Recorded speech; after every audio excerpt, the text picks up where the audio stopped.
1967 में करण सिंह की उम्र 36 बरस हो चुकी थी, जिसमें से 18 बरस से वो मुसलसल राजभवन में बैठे हुए थे।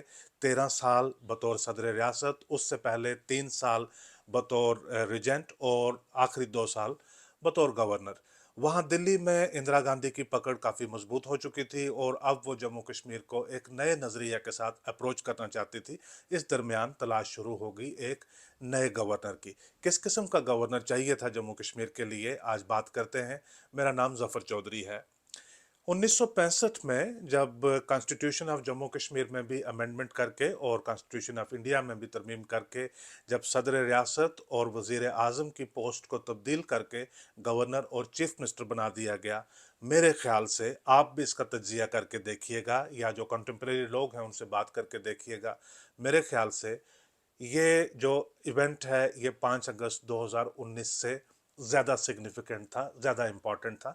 लेकिन उन्होंने काफ़ी खुश असलूबी के साथ एक मनसूबाबंदी करके उसको ऐसा सर अंजाम दे दिया कि बहुत ज़्यादा कोई प्रोटेस्ट या बहुत ज़्यादा नाराज़गी लोगों में नहीं हुई। उसका ख़ास तरीक़ाकार, ख़ास वजह यह थी कि शेख अब्दुल्ला जब अभी प्राइम मिनिस्टर बने ही हुए थे, उसी दौरान दिल्ली के मरकज़ के मुख्तलिफ जो महकमे हैं, एजेंसियां हैं या पॉलिटिकल लीडरशिप है, उन्होंने बहुत सारे दोस्त कश्मीर में कल्टीवेट करना शुरू कर दिए थे, जैसे बख्शी, सादिक, कासम, धर, श्यामलाल सराफ, गिरधारी लाल ढोगरा। तो शेख अकेले रह गए, इनके जो इर्द गिर्द के सारे इनके कुलीग थे उनको उन्होंने अपना दोस्त बना लिया था। इन दोस्तों ने फिर मरकज़ की मदद की 1953 से लेकर 1965 तक हालात ऐसे हमवार बनाने में कि मरकज़ से कोई भी फैसला जो होता था उसकी यहाँ पे एक्सेप्टेबिलिटी बन जाती थी। तो लिहाजा 1965 में जब ये एक बड़ी चीज़ अकॉम्प्लिश कर ली, एक बड़ी अचीवमेंट कर ली कि जो नॉमेनक्लेचर है कम से कम लीडरशिप का जम्मू कश्मीर में ऑफिसेज का, उसको बाकी मुल्क के साथ हमवार कर लिया, तो एक बहुत बड़ा जो साइकोलॉजिकल बैरियर है उसको रिमूव कर दिया। अब जो स्टेट क्राफ्ट होता है ये हार्टलेस होता है। पॉलिटिक्स जो होती है, सियासत जो होती है, बड़ी निर्दयी, बड़ी निर्दल और निर्मम होती है। उसमें किसी के साथ खास दोस्ती या हमदर्दी की गुंजाइश नहीं होती। शेख सबसे खास दोस्त थे। जब एक मौका लगा कि शेख के साथ कुछ डील करना पड़ेगा तो किया, उसके बाद दोस्त बनाए। अब उन दोस्तों की कुछ खास जरूरत नहीं थी, यानी जो बख्शी सबसे इंपॉर्टेंट आदमी था जिसने ये सारी ट्रांसफॉर्मेशन में मदद की या ट्रांसफॉर्मेशन को फ्रंट सीट में बैठकर जिसने अकॉम्प्लिश करवाया, अब बख्शी अदालतों में केसेस, करप्शन के केसेस फेस कर रहा था। एक रिटायर्ड जज हैं, उनकी इस अदालत में कमीशन मुकर्रर हुआ हुआ था, वो बख्शी के खिलाफ केसेस की इन्वेस्टिगेशन कर रहा था। शेख अब्दुल्ला से नेशनल कॉन्फ्रेंस को छीन कर बख्शी ने अपने कंट्रोल में लाकर गवर्नमेंट चलाई 10 साल। अब बख्शी से नेशनल कॉन्फ्रेंस छीन कर सादिक ने चलाई गवर्नमेंट, जब वो प्राइम मिनिस्टर बने पहले, और उसके बाद 1965 में चीफ मिनिस्टर बन गए। सादिक ने मजीद ये किया कि अब सादिक को अगर सरवाइव करना है तो बख्शी से भी 2 स्टेप आगे जाना पड़ेगा।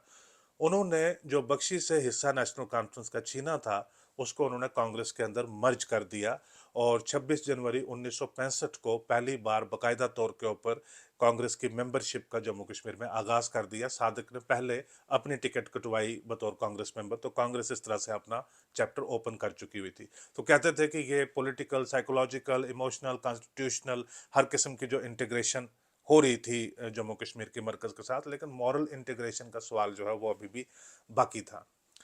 अब मरकज से जो नजरिया होता है वहां से आप जम्मू कश्मीर की तरफ जब आप देखते हैं तो ऐसे लगता है कि आप बख्शी की यूटिलिटी जो है वो खत्म है।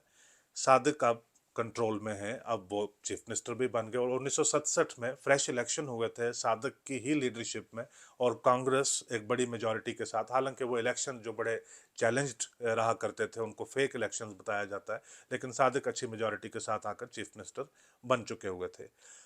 अब वक्त कुछ ऐसा लग रहा था कि अब बड़े चैलेंजेस जो हैं वो कश्मीर में रिमूव हो गए हैं। 65 में जंग हुई थी पाकिस्तान के साथ, उसमें भी आज तक भी वैसे ये डाउटफुल है कि जंग में एग्जैक्टली फ़ायदा किसको हुआ था, लेकिन इंडिया का लॉस कुछ ज़्यादा नहीं हुआ। उसके बाद ताशकंद डिक्लेरेशन जो है वो भी एक पीस प्रोसेस था, वो भी इंडिया ने अचीव कर लिया हुआ था। अब इंदिरा गांधी रिडीम करना चाहती थी कि जो नेहरू के वक्त शेख के साथ गलत हुआ उसके लिए कुछ तरीका बनाया जाए और शेख को रिलीफ दी जाए या शेख को रिहेबिलिटेट किया जाए। तो 1967 का ही ये जो साल था, इसमें जब आप एक दरअसल क्या होता है कि जब मरकज से किसी भी स्टेट के लिए नया गवर्नर अपॉइंट किया जाता है, अगर तो मरकज में भी उसी पार्टी पावर में है और उस रियासत में भी उसी पार्टी वही वही पार्टी जो है वो पावर में है, फिर तो आप किसी ऐसे व्यक्ति को जिसने चीफ मिनिस्टर का दावेदार था, आपने उसको चीफ मिनिस्टर नहीं बनने दिया, किसी और को चीफ मिनिस्टर बना दिया, तो आप उसको उठा के आप किसी दूसरी रियासत में बतौर गवर्नर भेज देते हैं। कोई ऐसा शख्स होता है जो मिनिस्टेरियल रेस में होता है मरकज में, प्राइम मिनिस्टर उसको अकोमोडेट नहीं कर सकते, उसको किसी रियासत में गवर्नर भेज दिया। कोई ऐसा है कि जिसको राज्यसभा का या कोई सीट प्रॉमिस की थी वो नहीं मिली, तो उसको किसी रियासत में गवर्नर भेज दिया। लेकिन जब मरकज में जो पार्टी है वो एक मुख्तलिफ है पावर में और रियासत में मुख्तलिफ पार्टी है पावर में, तब मरकज से जिस गवर्नर को अपॉइंट किया जाता है उस रियासत के लिए, वो एक ऑर्डिनरी प्रोसेस नहीं होता, उससे एक इंडिकेशन मिलती है उस रियासत को और जो पॉलिटिकल पार्टी उस रियासत में पावर में होती है कि अब हमारा नज़रिया आपके लिए कैसा है। मान लो कि अगर आप एक ऐसा गवर्नर भेजते हैं, वो जो वहाँ का कल्चर, वहाँ की आइडियोलॉजी, वहाँ के लोग, पर्सनैलिटीज, चीफ मिनिस्टर्स उनके साथ फ्रेंडली है, तो एक इंडिकेशन मिलती है कि मरकज़ आपके साथ एक फ्रेंडली रिलेशनशिप रखना चाहता है। तो ये गवर्नर के ज़रिए मरकज़ रियासती सरकार को बता देती है या रियासती अवाम को बता देती है या वहाँ के पॉलिटिकल ग्रुप्स को बता देती है कि अब हमारा मिजाज आपके लिए क्या है। इंदिरा गांधी अपना मिजाज यहाँ पे तब्दील करना चाहती थी जम्मू कश्मीर के लिए। सारी चीज़ें हो चुकी थी, अब वो चाहती थी कि कितना लंबा कितना वक्त हम शेख अब्दुल्ला को जेल में रखें, जब ये हमने अचीव कर ही लिया है, ज़्यादा कॉन्स्टिट्यूशनल इंटीग्रेशन हमने बना ली है, अब तो प्राइम मिनिस्टर का झंझट भी नहीं है, अब तो सदर रियासत का झंझट भी नहीं है, अब तो सदर रियासत को असेंबली ने नहीं अपॉइंट करना, हमने ही यहाँ से भेज देना है। अब ज़्यादातर पावर जो है वो हमारे पास सेंटर में आ चुकी हुई हैं, दरअसल आ चुकी हुई थी सेंटर के हाथ में। तो क्यों ना शेख अब्दुल्ला को भी लाया जाए और एक जो आखिरी परेशानी है उसको ख़त्म किया जाए और मेन स्ट्रीम पॉलिटिक्स में वो हिस्सा ले लेंगे।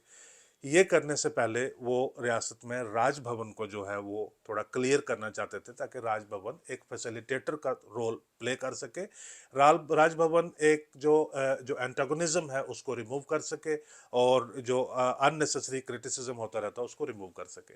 इंदिरा गांधी को पता था कि करण सिंह के रिलेशनशिप जो है वो शेख अब्दुल्ला के साथ ठीक नहीं है। करण सिंह नहीं चाहेंगे कि शेख अब्दुल्ला के साथ एक अच्छा रिलेशन बनाकर रखें। अब उनको 18 साल बैठे हुए भी हो गए थे। ये बात 1950s अर्ली 1950s में चल रही थी कि करण सिंह एक अपना इंडिकेशन दे रहे थे कि क्या ये पॉसिबल हो सकता है कि मैं राजभवन में इनडेफिनेटली बैठा रहूं, यानी इलेक्शन जो है फॉर्मेलिटी के लिए हर 5 साल के बाद होते रहे लेकिन मुझे हटाए कोई ना। तो उसमें नेहरू कहते थे कि यार ये ग्रेसफुल बात नहीं है, ऐसी जो पूछनी है, ये आपकी डिग्निटी को, इज्जत को शोभा नहीं देता, आप ये चीज़ सर्कमस्टांसिस के ऊपर छोड़ दीजिए। तो जब सर्कमस्टांसिस के ऊपर छोड़ा तो 52 में तो उनका इलेक्शन बतौर सदर रियासत होना ही था, हो गया। 57 में भी वो सदर रियासत इलेक्ट हो गए और 62 में फिर से सदर, मतलब 3 टर्म्स वो हो गए। इसी दौरान जब 65 में उनकी डेजिग्नेशन चेंज होगी, अब 67 तक वो बैठे हुए थे, लेकिन इस उम्मीद में थे कि शायद अब बतौर गवर्नर अगली कंटिन्यूटी हो जाएगी। लेकिन इंदिरा गांधी इस मूड में नहीं थी। उसके दो वजूहात थी।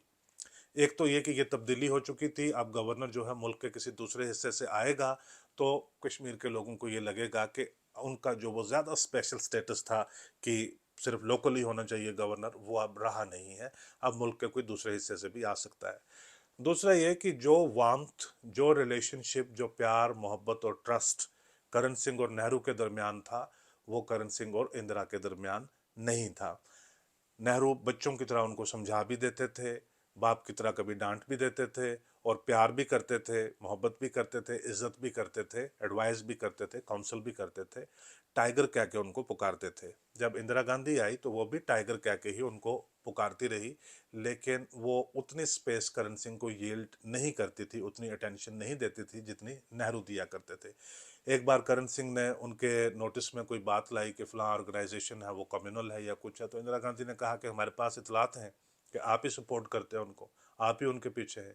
कई बार करण सिंह ने इस किस्म की बातें इंदिरा गांधी के नोटिस में लाई तो इंदिरा गांधी ने पलट के कहा कि आप जरा अपने बैकयार्ड को भी क्लियर कर लीजिए। तो लिहाजा वो उस तरह से नहीं था। करण सिंह, इंदिरा गांधी वुड लाइक कि 67 में तब्दील किया जाए राजभवन को। तो अब तलाश जो है वो शुरू हो गई कि किसको लाया जाए।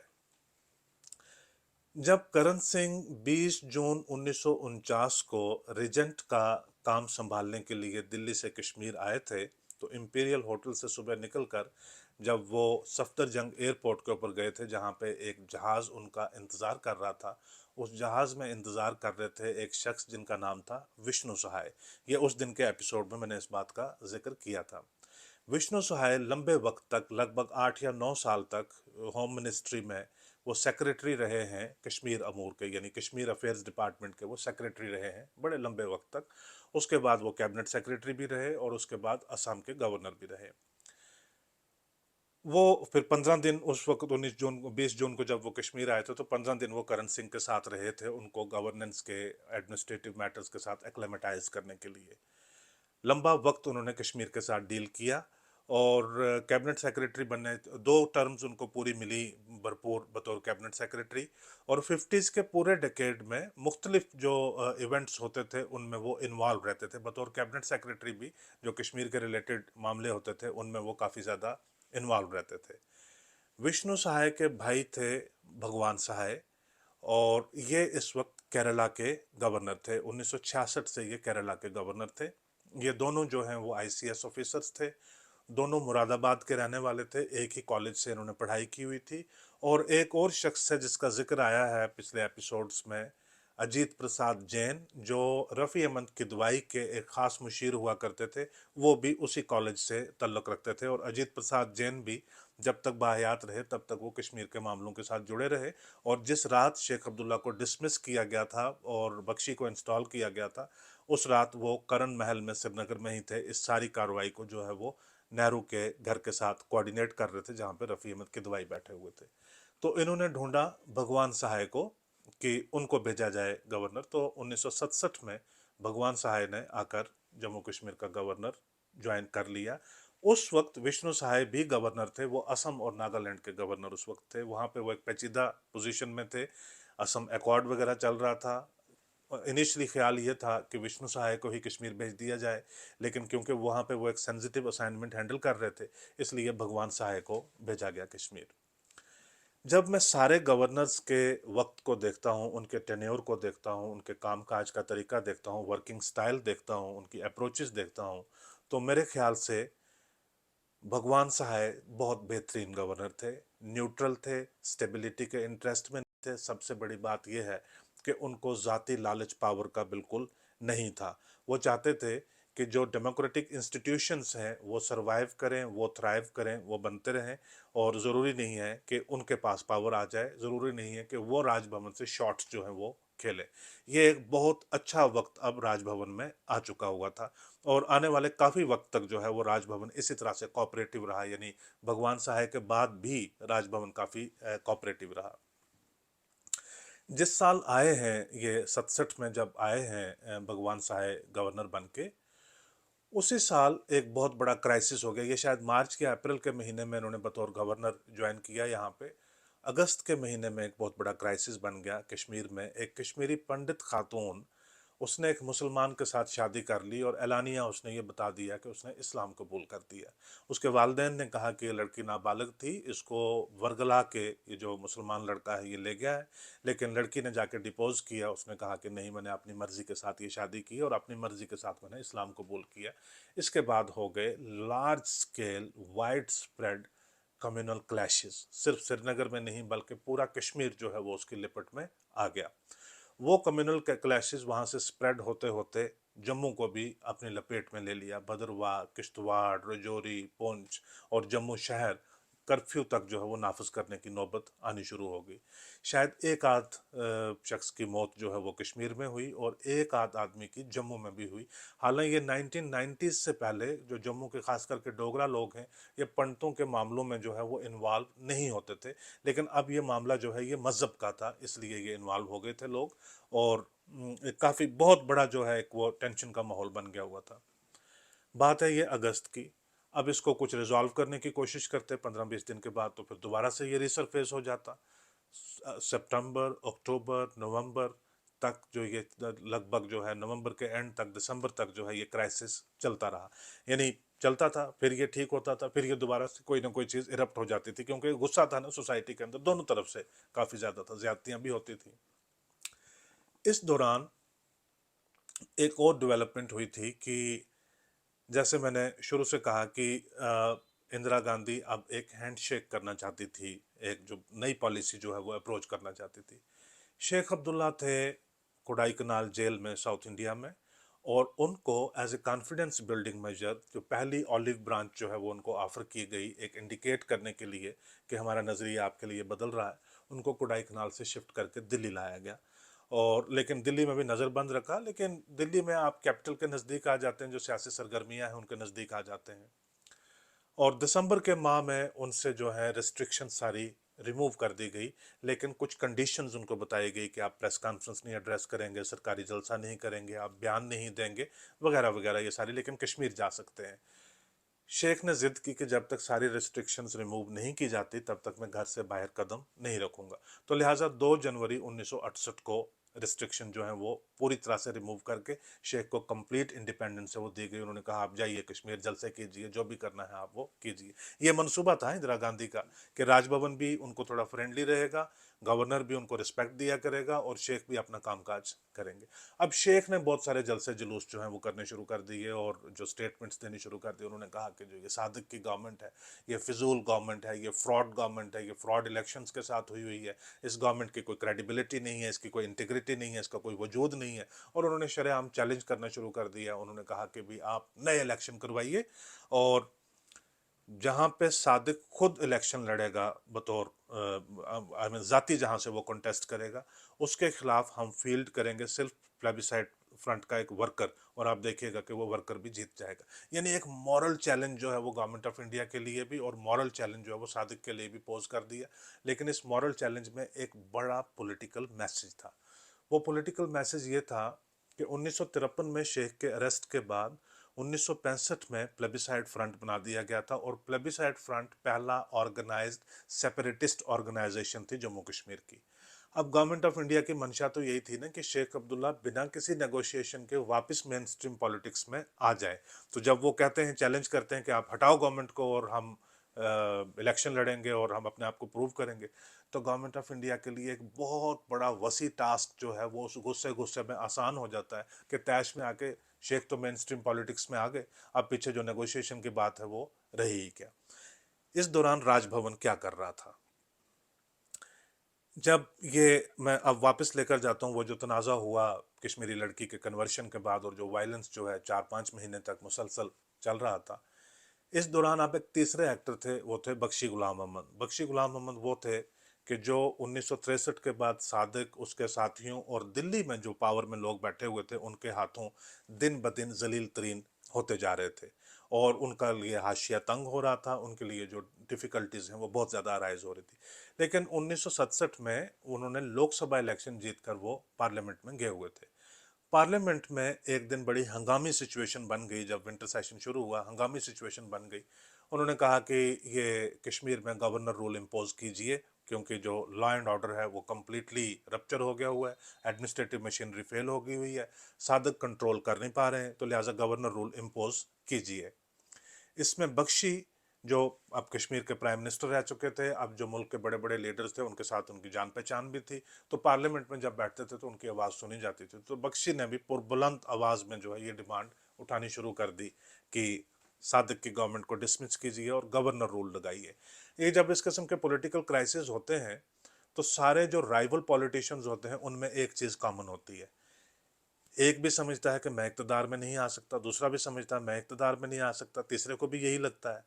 लेकिन खुद इक़्तिदार में आए या ना आए, उनके लिए सबसे बड़ा चैलेंज होता है कि ए कहता है कि बी ना आ जाए, बी कहता है सी ना आ जाए। उसमें अगर सूरत ये इमर्ज हो कि पावर्स राजभवन के पास चली जाएं, तो वो कहते हैं कि चलो खलासी हुई, नए इलेक्शंस होंगे तो उसके बाद देखेंगे। इस दौरान मरकजी सरकार ने, होम मिनिस्टर ने और प्राइम मिनिस्टर ने कहा कि इस तरह से नारों से, जुलूसों के साथ और सड़कों के ऊपर उतरने से हम रिजीम चेंज नहीं करेंगे, हम चीफ मिनिस्टर को डिसमिस नहीं करेंगे, हम गवर्नर रूल नहीं लगाएंगे जम्मू कश्मीर में। हमें क्या करना पड़ेगा कि हम गवर्नर से रिपोर्ट सीख करते हैं। अगर गवर्नर रिकमेंड करता है कि एडमिनिस्ट्रेटिव मशीनरी ब्रेक डाउन हो चुकी है और लॉ एंड ऑर्डर जो है ब्रीच हो चुका है, उसको कंट्रोल नहीं किया जा सकता, तो we will go for governor rule. अगर नहीं होता तो जिस तरह से गवर्नर रिकमेंड करेगा। ऐसी सूरत में जब आप किसी भी गवर्नर को कहते हैं कि रिपोर्ट भेजिए कि मामला क्या है, तो ज़्यादातर गवर्नर की टेंडेंसी जो है वो यही रहेगी कि वो सील्ड कवर में होम मिनिस्ट्री को रिपोर्ट भेजेंगे कि जी ये चीफ मिनिस्टर साहब जो हैं तो कॉम्प्रोमाइज़ हो गए हैं, इनसे कुछ नहीं हो सकता, तो लिहाजा कुछ इकदामात करने पड़ेंगे। जब वो कहते हैं इकदामात करने पड़ेंगे तो मरकज़ को पता चलता है कि इकदामात यही हैं कि तब्दील करो और गवर्नर साहब को सारा चार्ज दो। तो रिपोर्ट भेजी क्विकेस्ट पॉसिबल टाइम में। गवर्नर भगवान साहे ने पूरी इन्वेस्टिगेशन करके हर जगह दौरे करके उन्होंने रिपोर्ट भेजी। उन्होंने कहा कि ये कहना बिल्कुल कतई है कि गवर्नमेंट जो है वो कंट्रोल लूज कर चुकी है। उन्होंने कहा कि देखिए कम्युनल वायलेंस जब हो जाता है ये एक आसान चीज़ नहीं होती, ये एक ब्लैक एंड वाइट चीज़ नहीं होती जिसको आप इमीडिएटली किसी ऑर्डर के साथ एड्रेस कर दें। ये साइक्लिक होता है। पीस रेस्टोर हुआ, 20 दिन तक रहा, 20 दिन के बाद कहीं और किसी हिंदू और मुसलमान लड़के के बीच में झगड़ा हुआ, पिछली बात ताज़ा थी, वो फिर से भड़क गया। अब भद्रवाह में कोई दो दुकानदारों के बीच में बहस हुई, वहाँ पे कम्युनल हो गया। रजौरी में हुआ, इसी तरह से हो गया। जम्मू में तो पहले ही एक गुस्से की शदीद लहर है, तो वहाँ पे तो मौका ही चाहिए कि वहाँ पे हो गया। तो लिहाजा एडमिनिस्ट्रेटिव मशीनरी का कोई ब्रेकडाउन नहीं है, लॉ एंड ऑर्डर जो है वो कंट्रोल में है, लेकिन इन सारी चीज़ों को हमें नज़र बनाए रखी हुई है। तो गवर्नर रूल नाफिज करने की ज़रूरत जो है वो बिल्कुल नहीं है। तो ये थे भगवान सहाय, जो स्टेबिलिटी चाहते थे, इंटरनल डेमोक्रेसी चाहते थे, इंस्टीट्यूशंस जो कॉन्स्टिट्यूशनल इदारे हैं उनकी वो रिस्पेक्ट करते थे। शेख अब्दुल्ला आए और उन्होंने भी इसी तरह से दौरे वोरे करने शुरू किए। कई बार गवर्नर के साथ उन्होंने मुलाकात भी की, क्योंकि अब वो चीफ मिनिस्टर के साथ मिलते तो ठीक नहीं रहता था। जो मुतालबात हैं लोगों के वो गवर्नर ने बड़ी रिस्पेक्ट के साथ, इज्जत के साथ उन चीज़ों को डील भी किया। 1970 में अब शेख के बाद बख्शी, बख्शी के साथ शमसुद्दीन, शमसुद्दीन के बाद सादक, सादक के भी पीछे तो कोई खड़ा था जो सादक के पाँव के नीचे से भी कालीन खींचना चाहता था। वो थे सैयद मीर कासिम। सैयद मीर कासिम ने क्या किया कि कुछ एमएलएज इकट्ठे किए अपने साथ, उनके साथ बात की। इस बात की कोई तस्दीक नहीं है कि दरअसल कितने एमएलएज उनके साथ थे। 62 एमएलएज कांग्रेस के टोटल थे जिनकी सपोर्ट हासिल थी चीफ मिनिस्टर को, लेकिन कासिम ने क्लेम करना शुरू कर दिया कि इनमें से 35 मेरे साथ हैं, तो मेजॉरिटी नंबर जो है वो उनके पास आ गया। जो गवर्नमेंट बनाने के लिए नंबर चाहिए था उसके भी नज़दीक था, लेकिन जो लेजिस्लेचर स्ट्रेंथ थी कांग्रेस पार्टी की उसमें से तो इन्होंने क्लेम किया कि ज़्यादा नंबर मेरे पास आ गए। तो ये चले गए गवर्नर भगवान साहे के पास पुराने स्टाइल में। इन्होंने कहा कि जनाब मेरे पास हैं 35 लोग और मैं तैयार हूँ चीफ मिनिस्टर बनने के लिए, आप मुझे ओथ दीजिए बस। इन्होंने कहा नहीं, ये हो नहीं सकता। इन्होंने कहा कि आप क्या एमएलए को परेड करवाएंगे? उन्होंने कहा आप मुझे ओथ दे दो तो मैं फ्लोर ऑफ द हाउस के ऊपर जो है वो प्रूव कर दूंगा अपनी मेजॉरिटी। अब ये एक ग्रे एरिया है, इसमें कॉन्स्टिट्यूशनल डिबेट जो है वो अभी भी चल रही है। अगर गवर्नर जो एस्पायरिंग चीफ मिनिस्टरियल कैंडिडेट है उसको कहे कि तुम बंदे परेड करवाओ, एमएलएस परेड करवाओ मेरे सामने, मैं गिनूंगा और गिन कर मुझे इत्मीनान होगा कि इतने बंदे फिल वाकया फिजिकली तुम्हारे साथ हैं या नहीं है, मैं उनसे एक एक करके पूछूंगा कि वो तुम्हारे साथ हैं या नहीं, मैं मुतमईन हो जाऊंगा कि तुम्हारे पास मेजॉरिटी है और तुम ओथ ले सकते हो। तो ये तो एक बिल्कुल हो गया, इस्टेब्लिश्ड नॉर्म हो गया।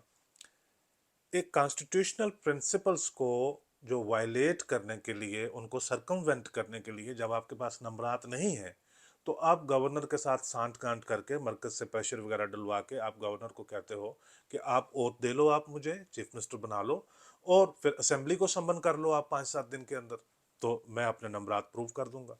तब पॉसिबिलिटी जो है वो इन्हांस हो जाती है। मान लो कि 70 मेंबर्स के हाउस में 35 आपको चाहिए गवर्नमेंट बनाने के लिए, लेकिन दरअसल आपके साथ हैं 10 ही हैं। एक बार जब आपकी ओथ हो गई तो आपको बड़े आराम से आप सबको संदेशा भेज सकते हो कि भाई साहब कल आपकी भी ओथ है, आइए मिनिस्टर बनिए, ये बनिए, वो बनिए। तो आप 25-30 लोग तो बड़े आराम से इकट्ठे कर ही सकते हो। तो उनको भी लगता है कि यार अब ये बन गया चीफ मिनिस्टर तो इसी के साथ चल पड़ते हैं। भगवान सहाय ने वो बात नहीं मानी। इससे पहले कि एक पॉलिटिकल क्राइसिस जो है वो बन जाए, मरकज़ भी इसके बीच में इन्वॉल्व हो जाए। और मरकज़ में तो ज़्यादातर लोग कहते हैं कि शेख जब बहुत ज़्यादा पावरफुल हो रहे थे कि क्यों पावरफुल होना दिया जाए, बख्शी तो है वहाँ पे। जब बख्शी भी काफ़ी चढ़ाई चढ़ रहे थे तो उन्होंने कहा कि बख्शी क्यों है, सादिक को लाइए। अब सादिक भी काफ़ी पावरफुल हो रहे थे क्योंकि सादिक के जो एहसानात हैं वो ज़्यादा थे। उन्होंने नेशनल कॉन्फ्रेंस को ही पूरा उठा के तो कांग्रेस की झोली में डाल दिया। उन्होंने प्राइम मिनिस्टरशिप और जो सदर रियासत का जो ओहदा था उसको तब्दील करके चीफ मिनिस्टर का और गवर्नर का बना दिया।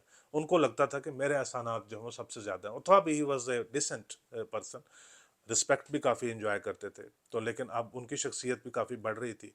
अगर गवर्नर कंसल्टेशन वगैरह करते या दिल्ली में इसको जो है मामले को ज़्यादा बढ़ने देते, तो शायद सिचुएशन ये बन जाती कि हटाओ सादिक को और लाओ कासिम को, सादिक को बड़ा क्यों बनने दिया जाए। लेकिन गवर्नर साहब ने क्या कर दिया कि असेंबली को ही प्रोरॉग कर दिया। प्रोरॉग करने का ये मतलब होता है कि साल में एक बार गवर्नर असेंबली सम्मन करता है जॉइंट सेशन को, या अगर यूनिकैमरल है तो सिंगल सेशन को उसको एड्रेस करता है, और असेंबली जो है वो जिंदा रहती है, यानी अगले सेशन तक। अगर पार्लियामेंट है फॉर एग्जांपल, तो मानसून सेशन है, जम्मू कश्मीर में हुआ करता था ऑटम सेशन, तो ऑटम सेशन के आखिर में जो है वो असेंबली को प्रोरॉग कर दिया जाता है कि अब असेंबली जिंदा नहीं है।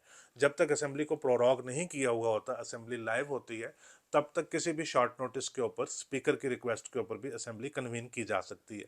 लेकिन जब प्रोरॉग होती है, तब फिर गवर्नर को एक पूरा प्रोसेस फॉलो करके असेंबली को दोबारा कन्वीन करना पड़ता है।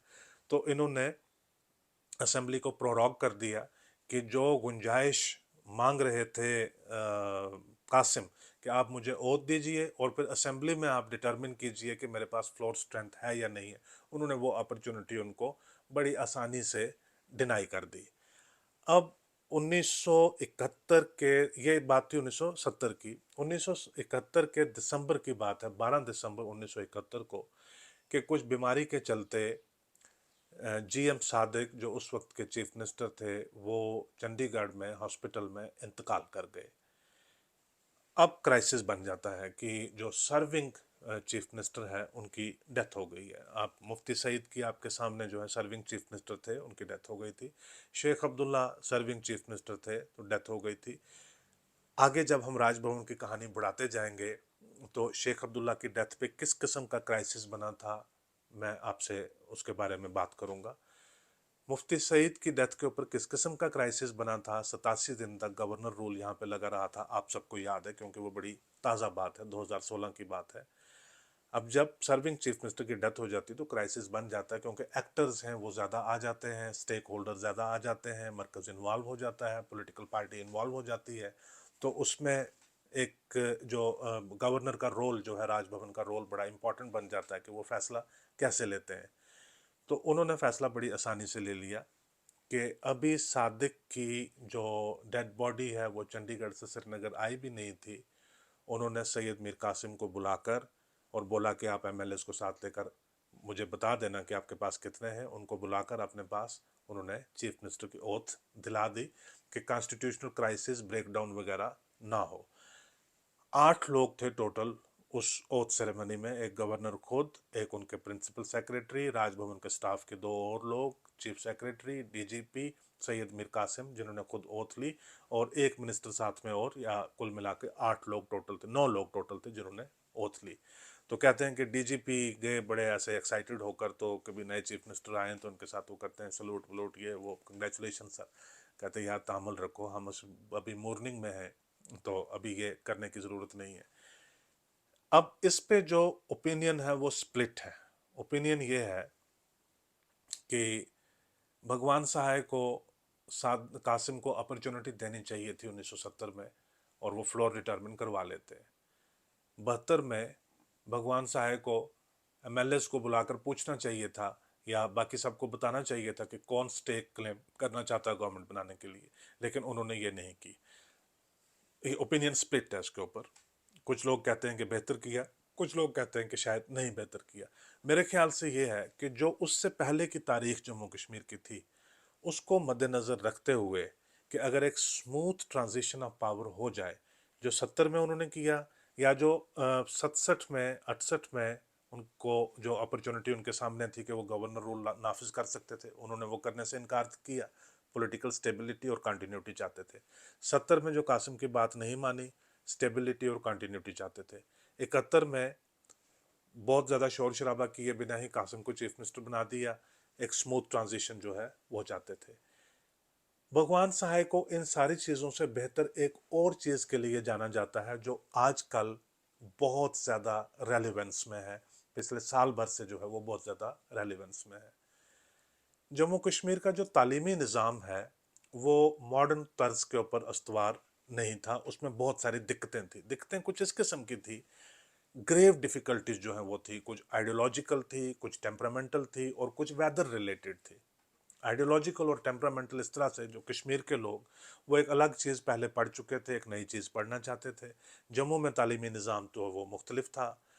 अब जो वेदर को लेकर अगर आप देखें तो कई इलाका जात ऐसे हैं, अब तो सड़कें बन गई, आपको अंदाज़ा नहीं होता कि किस जगह में कितना जल्दी पहुंचा जा सकता है आराम से। उस वक्त इतना ज़्यादा सड़कों का जाल नहीं था, तो 6-6 महीने के लिए, 4-4 महीने के लिए बहुत सारे इलाके जो हैं वो इनएक्सेसिबल हो जाते थे। और अब तो ये है ना कि बर्फ़ भी उतनी ज़्यादा नहीं पड़ती, तब बर्फ़ भी बहुत ज़्यादा पड़ती थी, इलाके इनएक्सेसिबल हो जाते थे। तो एक कमेटी बनाई इन्होंने ही, सैयद मीर कासिम ने एक कमेटी बनाई जिसको बोलते थे भगवान Sahay committee on educational reforms. इन्होंने स्टडी किया कि 1947 से पहले से ही जो है एजुकेशनल सिस्टम जेएंडके में कैसे चल रहा है और उसके बाद कैसे चला।